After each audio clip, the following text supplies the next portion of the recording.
রহমান। আমার বাড়িতে আমার পাশের বাড়ির মানুষে হিংসার পশু বিক্রি হয়ে আমার উপরে 2 বছর আগে একবার আক্রমণ করেছিল। ওইটা সামাজিক সমাজ সহযোগিতার মাধ্যমে মীমাংসা করা হয়েছিল। এরা মাপটাপ চাইয়া গেছিল। তারপরে এখন 2 বছর হইতে না হইতে আবার আমার সকাল ভোরে আমি ঘুম থেকে উঠতে আমি আমার সকালের কাজগুলো করতেছিলাম, বাইরে উঠার মধ্যে তার উপরে দিতে দিচ্ছিলাম।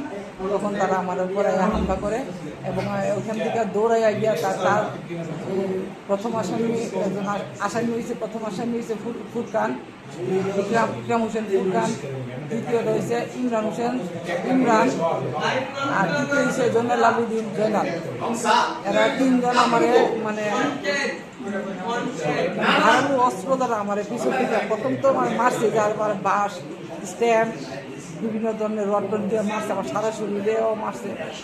লাস্ট যখন আমি যাইতেছি ফিরে, তখন আমারে মানে বড় ধরনের অস্ত্র দিয়ে আমার মাথার মধ্যে দায়ের মতো দিয়া বড় একটা দেখলাম, দিয়ে আমার মাথার মধ্যে পিছন দিকে আমার আঘাত করছে।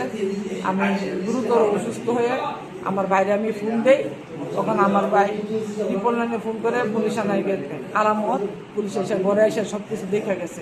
এখান থেকে মারার ফলে আমাদের আবার গিয়ে ঘরে গেছে, ঘরে গিয়ে আমার ঘরের আলমারি জিনিসপত্র সব করে সেরা তারপরে খুঁজতেছে কি কিছু নিতে পারে।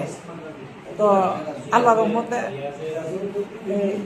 এরা মারার সময় আমার বলছে তোরে মাইরালামু তোরে খুন করে টাকা দিয়ালামু, এবং এখনো মামলা হইবার পর এরা দেবালুকে ঘুরতেছে এবং বলতেছে যে তোরে জিয়ানা ভাইয়ানি তোরে খুন করুম, তোর ছেলে মেয়ে তোর মেয়েরা জিয়ানরা যাইহান তোরা ধরুন। এরকম মানে আমি অনিরাপত্তায় ভুগতেছি। আমি প্রশাসনের কাছে আমি দাবি জানাই আমার যেন সুষ্ঠু তদন্ত করে এবং আমার এই অন্যায়ভাবে আমার উপরে যে অত্যাচারটা করা হয়েছে ওইটার বিচারটা আমি চাই। আর উক্ত আসামিদেরকে দ্রুত গ্রেফতারের জন্য আপনাদের কাছে আমি আবেদন জানাচ্ছি। আপনারা আমাকে একটু সহযোগিতা করে আমার ফ্যামিলিকে নিরাপত্তা দান করুন।